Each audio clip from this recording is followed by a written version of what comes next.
in Standard. Right, and then he won his Modern Grudge match against Chris Barone. Right, was able to do that to stay in. Actually, to lock a spot in day 2. Right. So, good enough in Standard to stay in. Did not do well in Modern. Now we're going to see him. He's 1-0 in Standard, so I didn't have in Legacy to stay in. Correct there.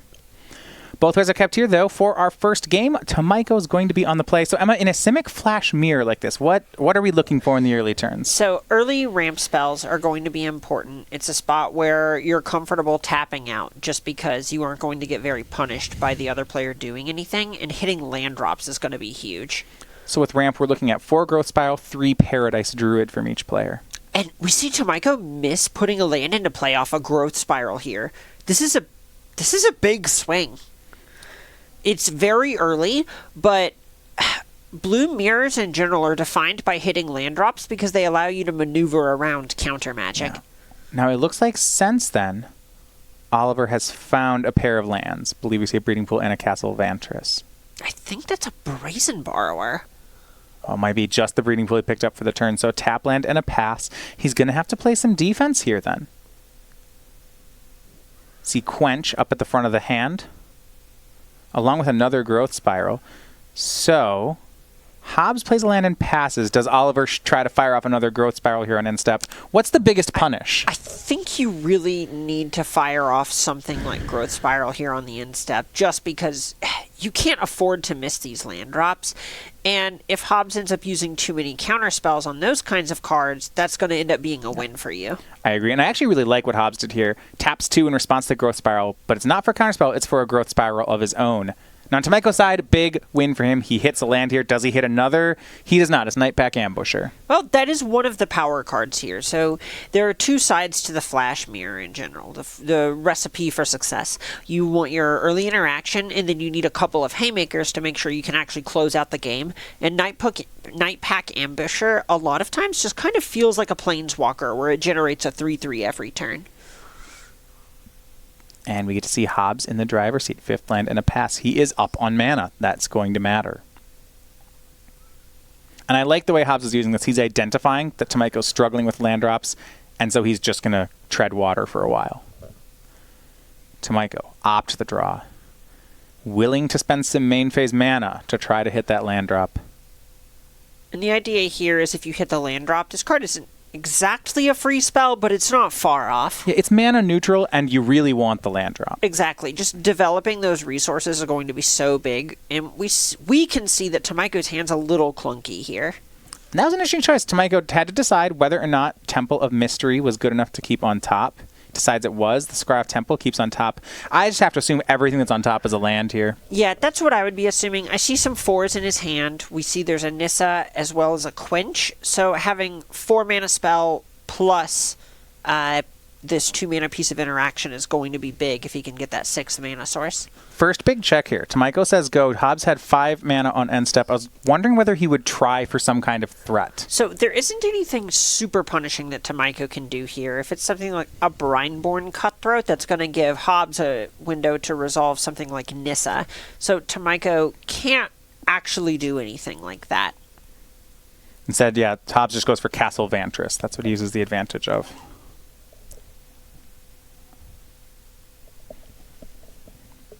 Paradise Druid from Hobbs. Love the play here. Gets up to 6 lands. And he has really made this game about mana.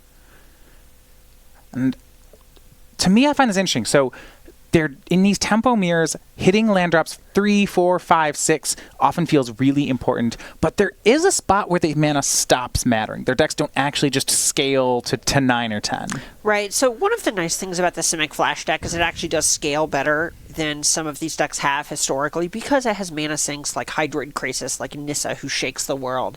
Things that actually just cost a lot of resources to develop onto the battlefield.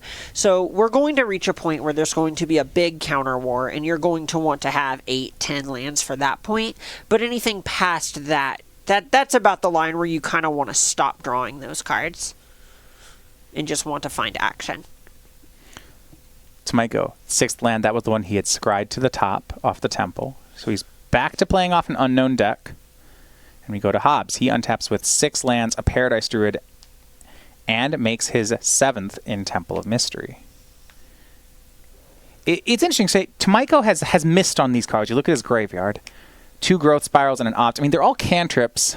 None of them really did anything. He never ramped up either Growth Spiral. But in terms of raw card advantage, this game is still at parity. Right. It is quite close, right? We've reached the point where even though Hobbs has a mana advantage, until someone tries to blink, which is to say develop a threat, that's not actually going to matter very much. Yeah, mana for mana's sake isn't really what this is about. Exactly. And he says go is Tomajko's going to make a move on end step. It's just Brazen Borrower cast as a 3/1. This is just Hobbs trying to do anything to force action from Hobbs. All right, will Hobbs respond to this? He might be able to take hits for a while. Yeah, 20 life is a lot to play with. But I really like this move from Tomajko. He's recognizing that oftentimes in Tempomir, the first player to start missing lands has to commit the game action. And Tomajko's noticing that, but he's not. So he makes a 3/1 and leaves it at that for the time being. Right. At some point, you actually just need to try and end the game. And if you're starting to miss land drops with all these 4 and 5 drop spells in your hand, it's less likely that you're going to come out ahead on any of these resolve my spells exchanges. Here's an interesting one from Tomajko. He missed his land drop that turn, but drew Paradise Druid. On 6 mana, the question in my mind was going to be, is he going to cast it anyway? Right. And I think the answer is no. He's just not willing to let his mana go. He says go on end step. Hobbs sends Brazen Borrower to do some petty theft, bouncing Oliver's Borrower. In a lot of ways, this is sort of just a 2 mana to make Oliver spend 3 mana. And John putting his mana advantage to work again. And so far that has materialized in the sense that he gets to Castle Vantress. Right, and this one's a little odd because it gives Tomajko the chance to bounce Paradise Druid with his own Brazen Borrower, but it's also possible that gives Hobbs a window to resolve a Nissa. On the other hand, Tomajko could have something like a Night Pack Ambusher, which is the real punish here if Hobbs doesn't have something like an Aether Gust. I think the worry from Tomajko's side is that when you look at his interaction, he has Petty Theft, he has a Quench, and a Frilled Mystic. So if he taps down to 4 mana in any way, he only has 1 piece of interaction, a Frilled Mystic. So we worried about was something like Hobbs goes, Nissa who shakes the world. Tomajko says, okay, Frilled Mystic it. And then Hobbs says, quench your Frilled Mystic. And if it plays out that way, Oliver probably loses. Right. But he decides that he's so far behind on mana that he has to make a play. So it is going to be Night Pack Ambusher from Tomajko. There's certainly a spot where activating Castle Vantress in that position is kind of a show of weakness from Hobbs, where he really is looking for action at this point. Yeah, if Hobbs' hand was great, he would just not spend the mana, or maybe a Growth Spiral would be a really strong play, something like that. Right. Another thing that this communicates to me is that Hobbs really is just trying to resolve something this turn. Yeah. Oliver did not get a wolf that turn because the end step had already begun before all the creatures flashed into play.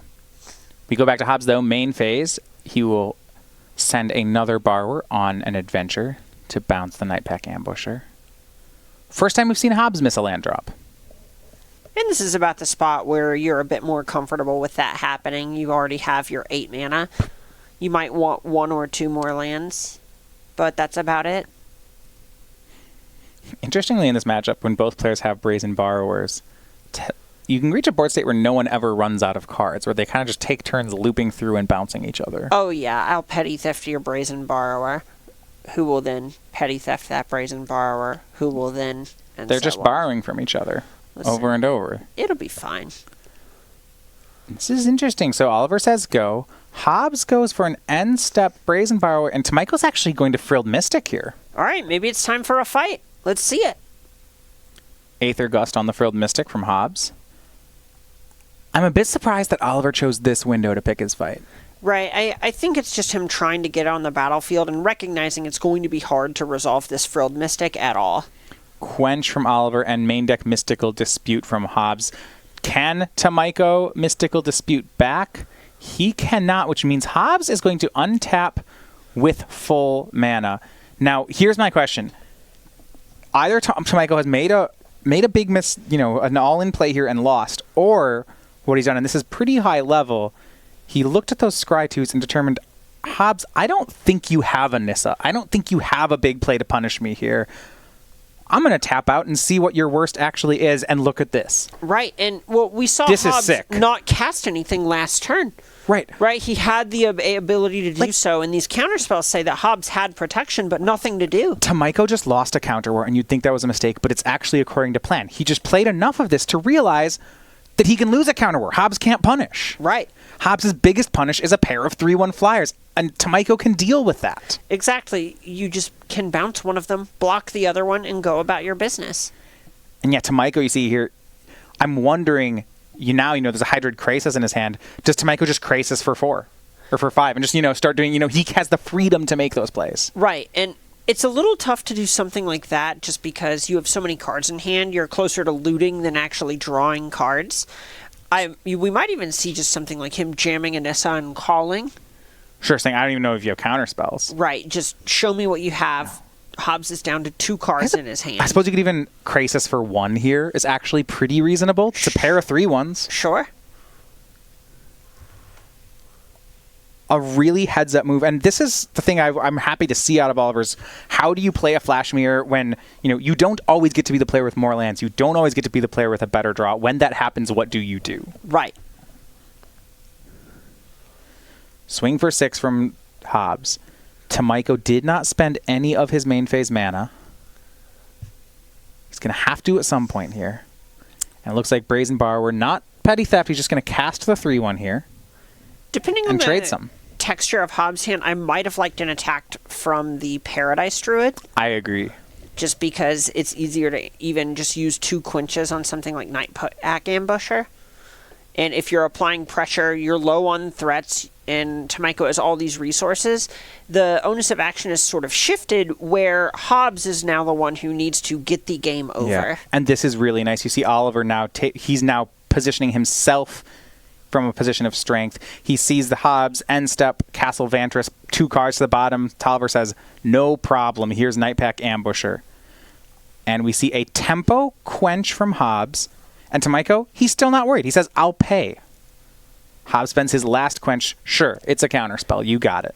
And that's a pretty easy 2-for-1 from Hobbs. Quench is at the point where it's not really going to be worth that much, and Nightpack Ambusher is one of the most important cards. But I just want to go back. It's because he saw, again, a double Scry to the bottom. He knows that there's no untap and Nissa here. Correct. Okay, so Hobbs has picked up a Frilled Mystic and is now really turning the corner with this Paradise Druid. I will say, knowing how the mana added up on Tomajko's last instep, I like holding up the Druid more, and this attack looks much better now that Hobbs just has double counterspell in hand. Tomajko's to 9, but Hobbs knows he's running out of time. He's running out of resources. He's got to get this damage across the finish line. Right, and as long as he can do that, it doesn't matter how many resources Tomajko actually has if he's at 0 life. You can't top deck if you're dead. Right. Eventually, though, that's the thing, right? We're going to reach the point where once Hobbs runs out of cards, then things will just happen. Like Oliver casts Nissa, it resolves. Oliver casts Krasis, big Hydroid Krasis, it resolves. And you see the call already here. It's Nissa who shakes the world just into mana. Hobbs says, here's Frilled Mystic. Is that enough? Paradise Druid from Tomajko. And Mystical Dispute. Is that lethal? It's not. It's one short. This deck is not exactly good at catching up. Oliver's down to 1.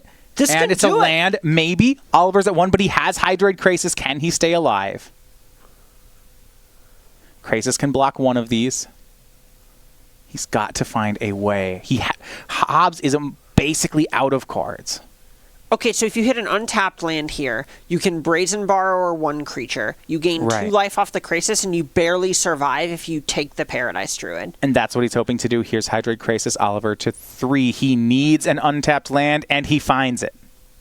He finds a land and an Aether Gust. It's a pretty good setup. Aether Gust is a really good one. Hobbs, at this point, really needs to find a Brazen Borrower or an Aether Gust of his own. Now, Hobbs does have a Castle Vantress to find something. Scry 2. Does he find something he needs? He kept 1 on top. Tomajko does not want to see that. And though Tomajko has an Aether Gust, he can't afford to spend that on whatever card Hobbs just put on top. Right, and we might see a game 1 upset here. Hold on. This is so. Tomajko's thinking about gusting here because it would put the card on top of the deck and Hobbs wouldn't draw the card he just scried to the Hobbs top. can put whatever card he either gusts on the bottom. Right. Tomajko's going to make the plays hoping that Hobbs might screw it up. Okay, let's see. This on is Mystic. the way Tomajko doesn't die. This is card all on the he bottom. can try to do. Yeah, what's the card? It is Hydroid Krasis. Okay, it's not actually a game winner. Wow, okay. So we see for... Is it for 8? It is. He uses the Paradise Druid, so Hobbs draws 4. He's going to get back in it. But Tomajko got another turn. Mission accomplished. Okay. This puts Tomajko in a spot where he's going to have to petty theft this Krasis. Krasis I think you're right. What we call a flam player. This is so back and forth. Tomajko hanging on here. You see, hand now. Brazen Borrower, Opt, Frilled Mystic, Hydroid Krasis of his own. God, we have one more. Sinister Sabotage. So starts out, Petty Theft on the large flyer. Bouncing a Hydroid Krasis cannot feel good.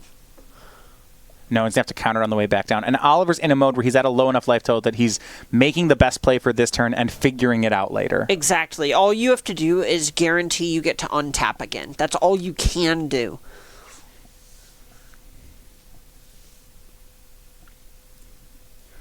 Back to Hobbs. He drew 4 cards last turn off a Hydroid Krasis. He says go. Now we see an Opt from Tomajko, card to the bottom.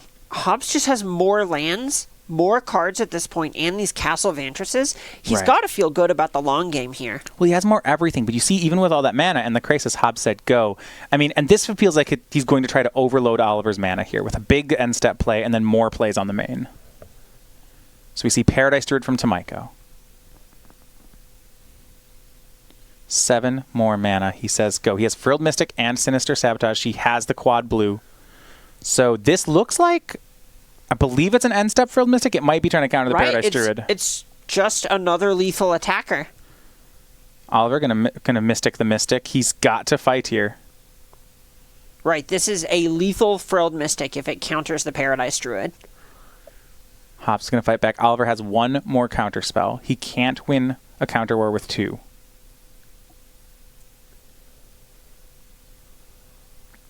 Hobbs drew plenty of cards last turn, so he's going to go for another Frilled Mystic. God. I mean, Tomajko, this is it. I have the Sinister Sabotage. Does he fight back? He does, and John Hobbs takes game 1. With the upset.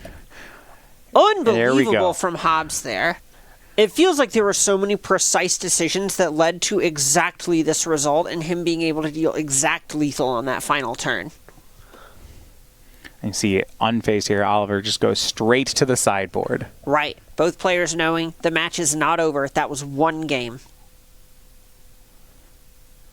Big win there, though, for John Hobbs. Doing a great job of leveraging the mana advantage and not letting Oliver sneak back in. No, that was a clinic on both sides of the battlefield. Really enjoyed the back and forth there. So we do look at the sideboards between the 2 players. There are not too many differences, but one of the things I want to highlight are things that are different between the decks. We have 4 Lovestruck Beasts on Hobbs' side to 2 copies of it on Tomajko's side. He has put copies of Frogify in his deck instead, something I'm not sure that's going to see much play here. No, Frogify is mostly just for some of the bigger things like Corvold. Big differences, though. After board, Oliver has 4 Aether Gusts to John Hobbs' 2. I have to think that's going to see play here. Oh, yeah. That card's just a very strong one here in the matchup. Given that, do you give Oliver a slight advantage? So, I think a lot of it is... I really like the Chemist's Insight as well out of Tomajko's side here. Commence the Endgame is a strong one on Hobbs' side, but it is less mana efficient. It's all going to come down to sort of hammers versus fighting with a scalpel, and I think I like Tomajko here. I still just think he is able to maneuver seamlessly in these sorts of matchups. Plus getting ready for game 2. Now, if you want to get some of the updates on the most recent standard text we're seeing this weekend, make sure you're subscribed at our website to the Star City Games newsletter. Your source of Magic the Gathering news. You get highlights from our best articles. You can find out when the SCG Tour comes to a location near you and more. You can sign up for free at starcitygames.com/newsletter.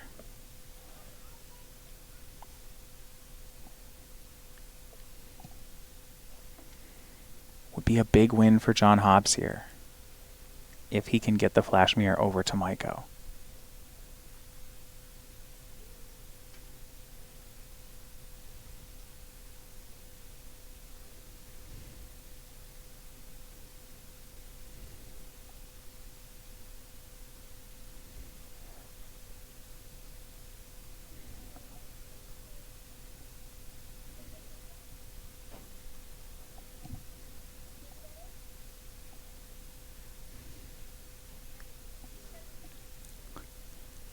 Oliver will be on the play again. But so walking through that first game, the mana advantage did end up feeling like the important part for Hobbs. Right, that was just so much of it where we saw him get to do things like activate Castle Vantress and scry cards to the bottom, which in a lot of ways is pretty close to just getting to loot, and then being able to hold up things like double quench mana in spite of committing 5 mana to such an incidental effect.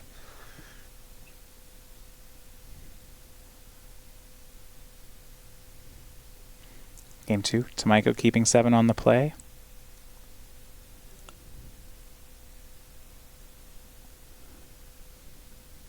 And Hobbs will do the same. So here we go. Temple of Mystery to start. Looking through Tomajko's hand. Opt, Quench, some number of lands. Does scry to the bottom, though, off his Temple. And it will be Paradise Druid. So on the play with a mana ramp. This is a first potential. This is the formula. Yeah. If he can have an acceleration spell and Hobbs does not, Oliver can jump out to an early lead, and we might just see that happen. Right. This is the spot where if Tomajko now can do that 1-2 punch of in-step Night Pack Ambusher, untap Nissa, if he has the requisite resources. Yeah, and you see End-Step Night Pack Ambusher is at the ready. Right now, his hand, Opt, Quench, Ambusher, Aether Gust. So he's not going to go for the Ambusher yet. He's going to opt here.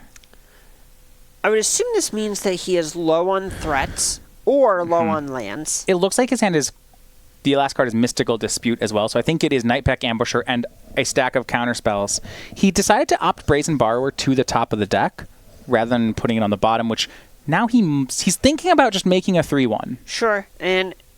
a lot of this just kind of comes down to him not wanting to jam Night Pack Ambusher and then running into a spot where he's down on mana and only has reactive cards. Well, I love this play here from Oliver. So, unless Hobbs counters with exactly Mystical Dispute, he has to take his mana down. Hobbs has the card. Good play, which means that Oliver's gamble didn't really pay off. And now we have our first point that's interesting. He drew another Ambusher, but he just has to pass. Did miss the land drop. This could be big if Hobbs is able to keep hitting lands. Did Hobbs miss land? If he says go, I expect to see a jammed Ambusher here. And no, what patience on Oliver's side.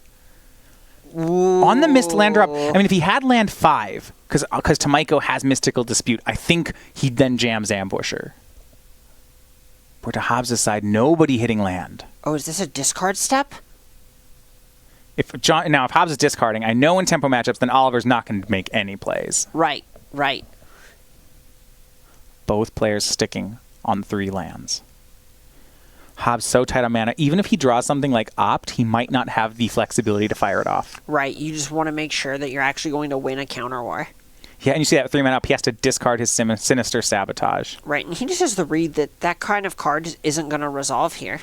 A miss for a land drop from Tomajko again. Hobbs draws Paradise Druid, but there's no way he can make that. No, absolutely not. You cannot take your shields down. You know Tomajko just has gas because he's not making land drops. He's got something. Either Tomajko's going to make an Ambusher, or I suppose your best case scenario is he quenches your Paradise Druid.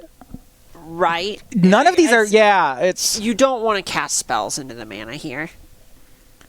No, you just have to draw mana sources. Oliver. So Hobbs goes to clean up again. And at this point, what I'd like to see from Hobbs here is what he's prioritizing is he's going to discard any card with a large converted mana cost. Correct. It doesn't matter what it is. Now we go to Oliver, and here's an interesting one. He draws Paradise Druid because he has 4 mana and not 3. He gets to make this play. Right, and Hobbs is just going to fire off a counterspell here, largely on the back of the fact that he's been discarding, and he's like, if he doesn't hit a land, he's going to have to pitch anyway. And I love this. It's a fight from Hobbs. So Oliver fights back with a Mystical Dispute. Hobbs on the way back with another Dispute. Is Oliver going to full fight here? Does he have another Mystical Dispute? If he does he want to make the play? The biggest concern would be something like Forest Nightpack Ambusher. Right, and this counterspell represents Strip Mine. Right. You want to be able to protect your lands, especially when your opponent is missing land drops in a blue mirror. And I love it. Tomajko decides, yes, he's willing to fully commit to this counter war, win it with his Mystical Dispute. Hobbs has land, has the green source, but it's tapped. The punish is not there. He scries to the bottom, and Tomajko may have just gotten away with one. It was a shield down moment. A victory from Tomajko here. Saying, all right, well, if it happens, it happens. So be it. So what do you feel about this now? Tomajko has spent his premium counter magic. I believe his hand now 2 Nightback Ambushers, Aether Gust, Brazen Borrower, Quench. So this is a spot where now Tomajko just gets to start jamming haymakers and trying to force Hobbs into a bad position. Yeah, as soon as he finds land 6, he has Ambusher plus Counterspell. Exactly. Even without it, he can make Borrower plus Counterspell, which is pretty good. And I guess worst case scenario, you can hit with these Paradise Druids. Yeah, and that's a pretty okay spot to be because it forces Hobbs to do something while he's behind on resources. Tomajko, though, doesn't hit the land drop yet. Paradise Druid from Hobbs.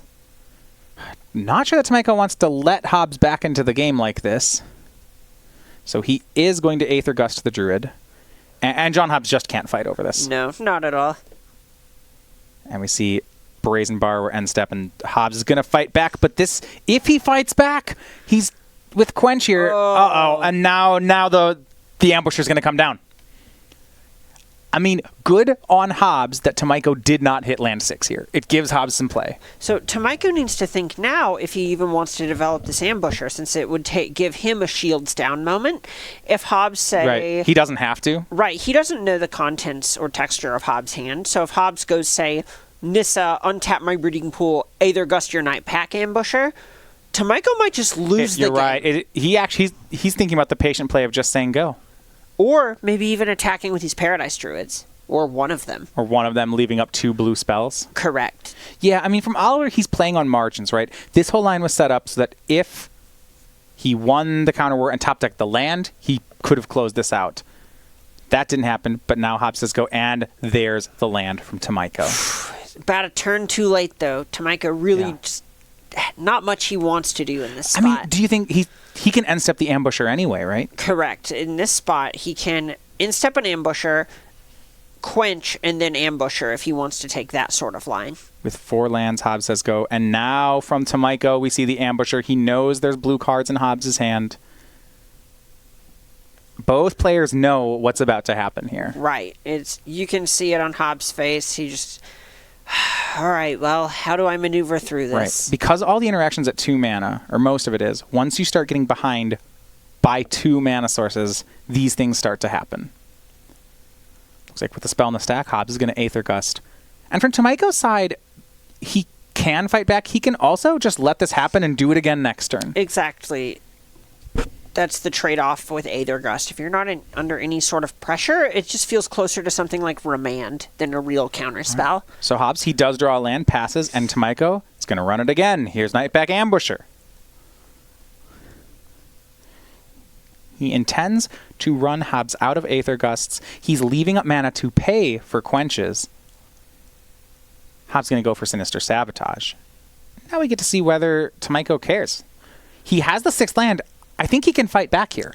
Well, so the issue is if you Quench, Hobbs can just pay for it, and Aether Gust can't go after the Sinister Sabotage. He doesn't have a counterspell. So if Tomajko were to do something, it would have to be trying to Aether Gust his own Ambusher, which just opens yourself up to some things that you really don't want to happen. Right, he doesn't actually have a counterspell that plays here. Right. And so the spell is countered. A draws Hydroid Krasis from Tomajko. That's not a bad one. And now, with the Gust up to protect himself from Nissa, he's thinking about main phasing an Ambusher. Even then, he likely needs the counterspell. Right. This is a spot where this Quench is better now that Hobbs is committed his mana in the way that he has. Nightpack Ambusher from Tomajko. And Disdainful Stroke, Whoa. but Quench back from Tomajko. So he gets the Ambusher.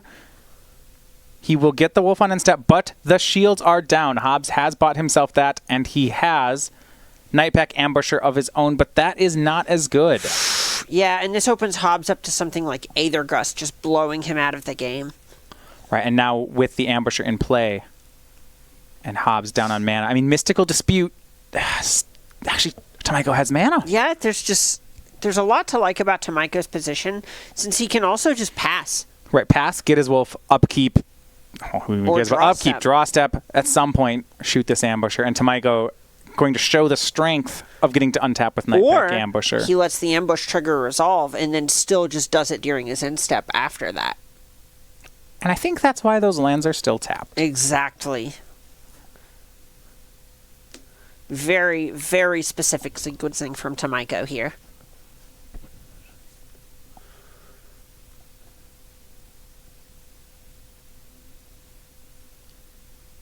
And even with 2 Aether Gusts, Tomajko says go.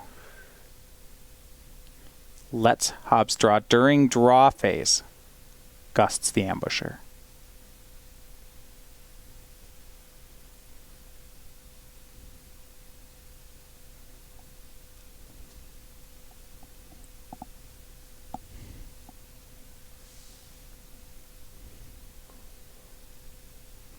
In response, Hobbs going to Growth Spiral. And the nice thing about this line is now Hobbs, even if he wins this fight, has to cast a spell on his own turn. So he's not going to get a wolf from his own ambusher.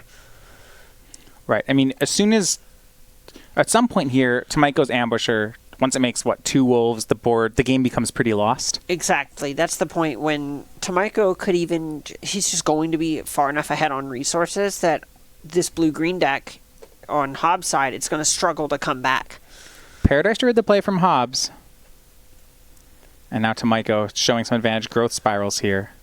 And now we've reached the phase where Hobbs has basically said, that Aether Gust resolved, therefore I don't have a counterspell, so all I can do is try to develop and work towards something like a Hydroid Crisis. And Tomajko's gonna punish here. We see Nissa Who Shakes the World, drawn by Oliver. He certainly can cast it. And I think he will. Oh, absolutely. You just want to have as much on the battlefield as possible, especially when you're ahead. Untaps the Breeding Pool. Now 3 mana up. So many attackers for Tomajko. This is a swing for 10. Nothing Hobbs can do about it. He is down to 10. He gets 1 more turn. But the Ambusher's there. The Nissa's there. Too many things have resolved. And Hobbs just has to pass. And for Oliver, floats 2, makes another 3/3. Doesn't even need the mana. Swings in for 13. Hobbs needs a trick to stay alive. And so Tomajko says, I'll throw in the Paradise Druids too. This should be lethal. Oh, yeah. Even blocking the wolves, even if Hobbs had another blocker, it's still just lethal. And we are going to game 3. Tomajko evens it up. And this is, I'm going to say, this is what we expected from Tomajko. But this has been more than I think I expected from Hobbs. He is keeping pace here, both games. I think Hobbs played that game quite well. He shifted gears when he needed to shift gears. He obviously got punished by Nissa, but what we saw from him there was recognizing that he was past the point of the game where he can afford to bluff and hold up mana. He needed to just commit when in the spots that... After 2 games, we've seen Hobbs play from ahead and play from behind, and he's done both very well. Going into the 3rd game, Hobbs is going to get to be on the play, and I don't think it's as big of a surprise anymore if he walks away with this one. Right, I'm feeling exactly the same way there. It felt like that Tomajko things kind of broke his way a bit when he found a Paradise Druid to come out ahead on mana, and that's what you'll see, the person ahead on mana getting to win these blue mirrors. Right. But now that Hobbs is going to get to be on the play, it really would just not be shocking based on his proficiency with these flash decks, and the onus of being on the play is just going to do a lot for him here. The worry is that when you're ahead on mana, those are the games you're supposed to win, or you're favored. And I think coming in as my worry would be that Oliver would win the games where he was ahead on mana, and he might steal some of the games when he was behind. I no longer think the latter is true there. Hobbs has shown that he can hold on to his advantages very well in these situations. Right. I very, very much agree. There are a lot of cases where it maybe felt like Hobbs was an underdog in this matchup, and he really has done a lot in this to at least impress me and make me feel like he can go toe-to-toe. Absolutely. And he gets to be on the play here, which means more often than not, he'll have the mana advantage. Exactly. There's a lot to like. Right. He definitely knows how to play his cards well enough to reduce the odds that Tomajko can win on the back of some sort of mistake. If you are wanting to see recaps of the Players' Championship, we're here on day 2. Kind of watch the road of day 1, each player to get to this point. Make sure you follow us on our YouTube channel. This is youtube.com/StarCityGames. We have full recaps of our coverage here. In addition to some other things we do in-house here, we have Versus Live, Commander Versus, and Flashbacks. A lot of content here. Make sure you're following us on our YouTube page. Postboard, I do think there's some interesting stuff I want to mention here. So Nissa, Who Shakes the World, I feel like in this matchup, postboard, it's a card we talk about a lot because it's the card that if you tap out, it is the worst, it is the scariest thing I can play. However, because it's so scary, no one's tapping out. And the card is actually just this clunky Quench and Aethergust target. So we saw Oliver cast 1 there. Both players have 4 in their main deck. I am wondering what their counts are on the card at this point. I would guess 4. Still so 4? Here's the thing with that card. We've talked a lot about mana advantages. How about something that doubles the mana on all of your forests? I agree. If it lands, I think it is the single best card you can resolve here. No questions asked. Just that the upside on that card is so good. And if you end up in a spot where both players draw, say, Haymakers instead of counter spells, or if you just sneak ahead in some sort of mana advantage, the fact that the card just slams the door shut by itself makes it worth it. I mean, it almost reminds me when you looked at a Twin Mirror, where the card Splinter Twin, when it resolved, was one of, it was the game-winning card, but because of how the context played post-board, you actually just started boarding them out. So it is the best card, but it just never resolves. So the secret thing you do is you actually just, you make them play with the fear of it, and then you don't actually play the card. Yeah, the big thing here is that so frequently you'll end up in top deck wars where you're activating Castle Vantress because you've kind of just traded all of your counter spells for each other. You're Vantressing, trying to find something that will just win by itself, and you don't want to put a bunch of Hydroid Crazies in your deck because that's one that is even pushes what we're talking about now further, where you need to invest a ton of mana into it. Looks like Tomajko has gone down to 6 this game. His second hand, very land heavy. That said, I suspect that's what you want to keep actually when you're on 6. Yes. Looks like he has mostly lands and a growth spiral. What I like is you can see how a player like Oliver can actually hide the fact that he's land flooded by simply representing counter spells, and eventually he'll act, it starts out as a bluff, and it's a bluff that over time becomes true. Right. There's always that old adage where in some control mirrors you'll see people just literally snap keep 7 lands. Yeah. Because they go, all right, well, yeah, we're just going to stare at each other, make land drops, and have no idea what the other one's doing. So if you confidently keep 7 or 6... Sometimes they miss the land drop first. Right. And they also are just going to think, no, they have it. They didn't know that if they had just jammed all their cards on curve, they would have run you out of the room, but no one does that. Exactly. That's something that's going to expose you to someone with cards in hand, and because of the hidden information aspect of the game, that's not how you can realistically hope to win a game of Magic. And we are seeing it play out that way. 4 turns have elapsed here. Both players have made 4 land drops, nothing more. Oliver was on a mulligan, but he was on the draw, which means that on card quantity, players are even. Oliver, a slight tempo disadvantage, but if the game just is land go for a while, that tempo disadvantage gets less and less. Exactly. There's not that big of a difference between having, say, 7 mana and 6 mana. Then it's just going to come more down to the specifics of the cards in your hand. They actually start to like Oliver's land flood, starting to look pretty good. We see lands 5 and 6 already in his hand. He has a growth spiral. this should be fine. Spiral here from Tomajko. Looks like that was a main phase spiral, leaving up 3. And Hobbs not going to try to capitalize on mana. He'll just make land drops of his own. And with that spiral, Tomajko has stolen the play, something that doesn't matter too much at this point, but he now gets to be up a land sometimes. Right, and the fact that they're at parity, that what that actually means is there's someone who's always up a card or catching up a card. And if you basically are at the spot where you are up a resource, that's going to be good for you, just because you get to actually play from ahead. Land 6 from Hobbs, he says go. Now Tomajko does not have land 7 in his hand, and we're on Hobbs' end step. Oftentimes, because he doesn't have the extra land, this is where you'll see a player start to make moves. And Tomajko does with Brazen Borrower. Right, and this is him just trying to do something that will force Hobbs to commit anything. Right, if you're the first, once you recognize that you're about to miss the land drop, then you make a play. Exactly. Swings for 3, and Oliver does not have the land drop. But now he does have the pressure. Draw there was a second Nightpack Ambusher. Given that we might see him fire off one of those on the end step if Hobbs passes again. I think it's pretty likely. With the number of haymakers in Tomajko's hand, it's fairly probable that he's just trying to actually exchange and whittle down the number of answers that Hobbs has available. There's also a point where, when Hobbs is the one with the lower life total, just doing things that exacerbate that issue for Hobbs is more likely to create a situation where Hobbs has to do something off balance. And we see commence the end game end step from Hobbs. That is not uncounterable. He draws 2 cards and then is going to amass 7. So quickly, Tomajko's going to braid. Gonna get none of that. That's petty theft.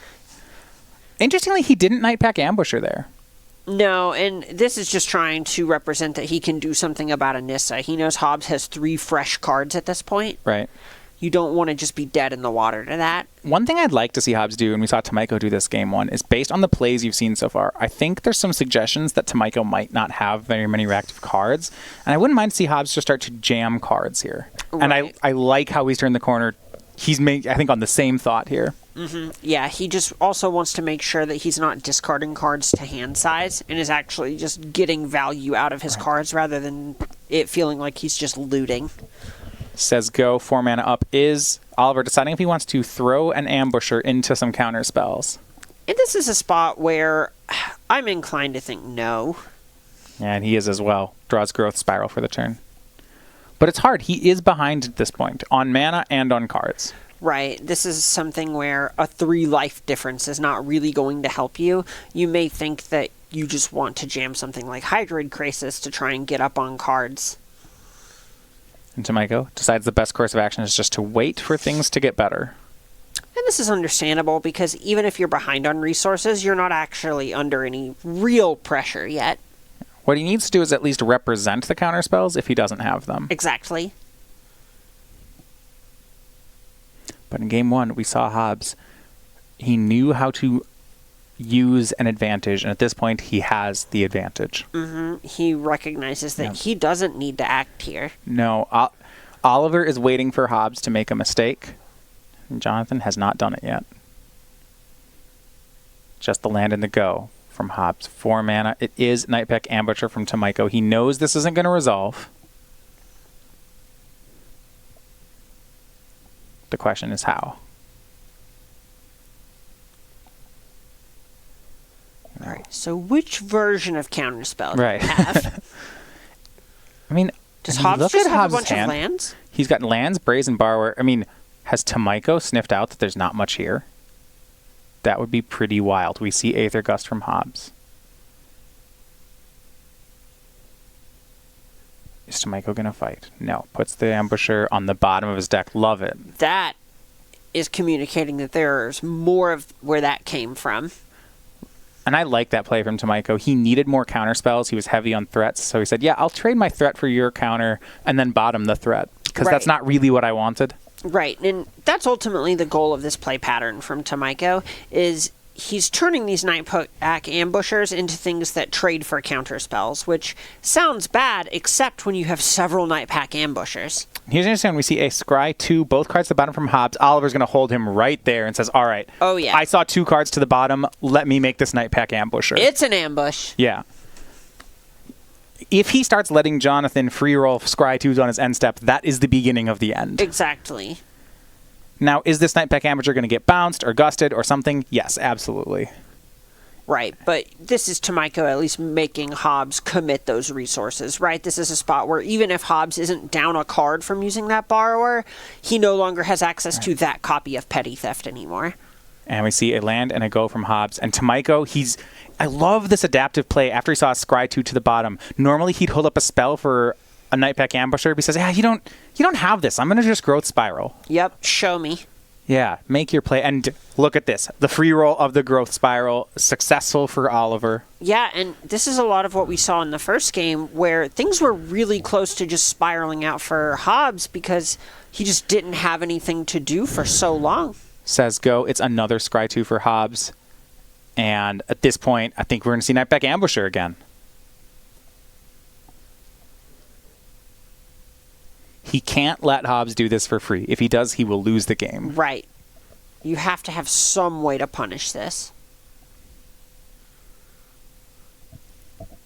Waits for Hobbs to resolve the Scry, and this time Hobbs finds a card he likes. And we see the Wolf. 3 mana up again. Oliver now down a significant amount of mana. And Disdainful Stroke the play from Tomajko.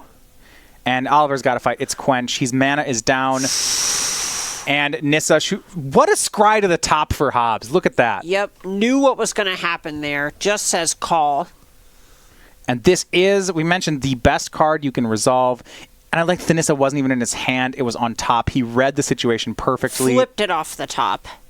Now the question for one question I have left for Hobbs, the one thing he has to do to clean up, is answer this onboard Nightpack Ambusher. But he is well on his way. At this point, the mana advantage is not a contest. It's 3 damage in. 3 cards in hand, though, for Hobbs. It's not out of the water yet. Right, and this feels pretty close to a free spell, right? He had 9 mana before, and he went down to 7 mana. Yeah, 3 forests, so he costs 2. Right. Another land here. Only 2 cards left in the hand, though, for Hobbs. Hold on. Yeah, it feels like he's low on actual things to do. If Oliver can attack down this Nissa, there are problems for John Hobbs. That is a big problem for Hobbs if something like that happens. He makes Brazen Borrower, but Borrower can only block creatures with flying. It can't do anything about Nightpack Ambusher. Right, and it feels like at this point he's just trying to make sure he actually gets something out of his spells. His hand is 2 lands. Oh. And Hobbs beautifully set up the Nissa. I mean, he bought himself some time. If one of those cards was an Aether Gust in hand, we'd be looking at game. But as it is, he's got no follow-up, and Oliver still has cards. This might not be enough. It, right? Yeah, no, Nissa's very powerful, but she can't literally win the game by herself. No, I mean, if Oliver just main phases an Aether Gust and it works, something like that, there are problems here for John Hobbs. Right. Good news, with this Nissa in play and this Castle Vantress, he can find more action. He's Scry 2, That's what he has to do. There is no other way for him to stay in this game. From Tomajko. The Nightpack Ambusher will make a token if Tomajko doesn't cast a spell. He's pretty incentivized to do that. And it looks like it may have actually been a misstep on what land Hobbs untapped here. If he had had an additional blue source, he could activate Vantress and cast Brazen Borrower. But as it is, he's a blue short of doing both of those and will have an extra mana left over at the end. So tell me about this, Hobbs. Tomajko says go. He actually didn't attack the Nissa. No, and this is him having the read that Hobbs doesn't have much going on, right? And then planning to let this Castle Vantress Scry happen, and then Aether Gust Nissa. Okay.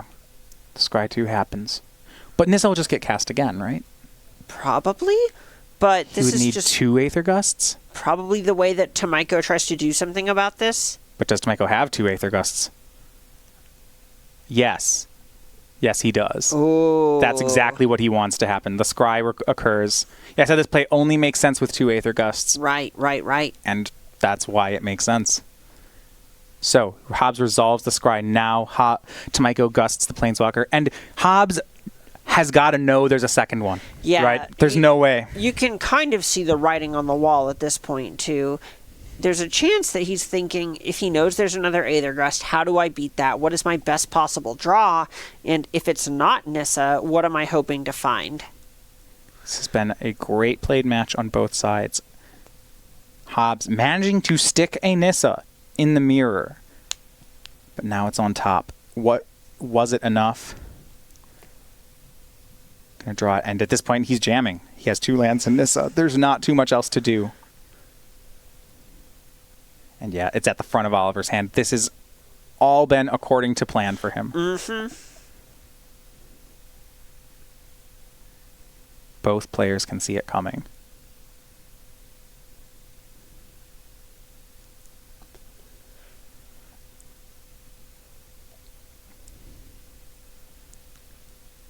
I mean, Hobbs has to go for it, right? There's no point in just holding his cards. Maybe there's a world where he wants to activate Castle Vantress twice. Okay. To just find an answer to the Aether Gust if he to thinks find a that's crisis. his avenue. Right. That right, because he can make all this tempo play irrelevant because he has all this mana. If he just finds a giant Hydroid Krasis, who cares? Right. I actually like that from Hobbs. It's a good swing play to just say, hey, I know you got me beat. I need a new plan. Exactly. He knows that this Nissa isn't going to happen. No. Back to Tomajko we go. End step was Brazen Borrower. Now 10 power in play. Hobbs is at 17. Tomajko's going to try to close this very quickly. Paradise Druid, Aether Gust, and Hydroid Krasis are the 3 cards in hand for Tomajko. It's a grip. Yeah, it's hard to beat. Tomajko has to hold up that Aether Gust.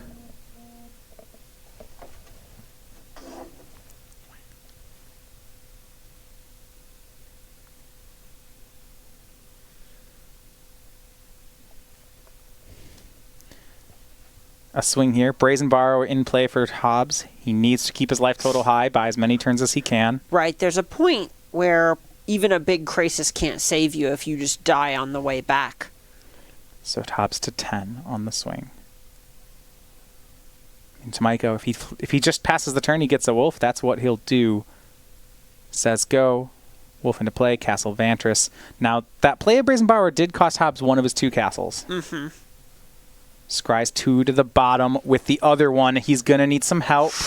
All right, what's it going to be? What's off the top? And he can't scry here because I think his draw is Hydroid Krasis. And if he scries, it's not enough mana to matter. Maybe there's a line where he tries to hit Aether Gust. Does that... I mean, maybe. Putting the Night Pack Ambusher on top mid-combat and then blocking a wolf is a way to get back into this. Top 2. Top card. Is that another Night Pack Ambusher? I think it's a Frilled Mystic. Which that's not going to do any good. There's land and Mystic. You're behind. That card is just a 3/2 with flash. And it's a land. A big miss on this turn for Hobbs, and now he has to ask himself the question, can he even survive one more turn? Now if you just jam into this Aether Gust, you have to put Nissa on the bottom. Oliver will get the ability to Vantress on end step.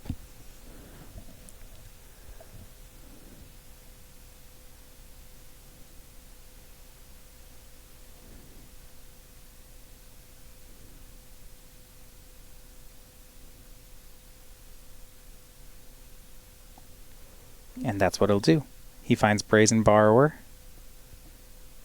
Doesn't want that one, takes the other. Brazen Borrower is a great one here. Yeah. Back to Tomajko we go. I mean, Brazen Borrower is non-land permanent, so it can't immediately win here, but here's a swing. Hobbs trades goes to 3. It looks like, though, John Hobbs will get one more turn. Okay. That's all you can ask for. That is one more chance at a large Krasis. But the problem is now, with 10 power in play and a Brazen Borrower in Oliver's hand, I don't even think Hydroid Krasis is enough. I also don't think that. Right. End step, Oliver bounces the Krasis with with Brazen Borrower, casts the Borrower, and attacks. And that is going to do it. A nearly an hour match here between the two Simic Flash players. A dogfight in all three games.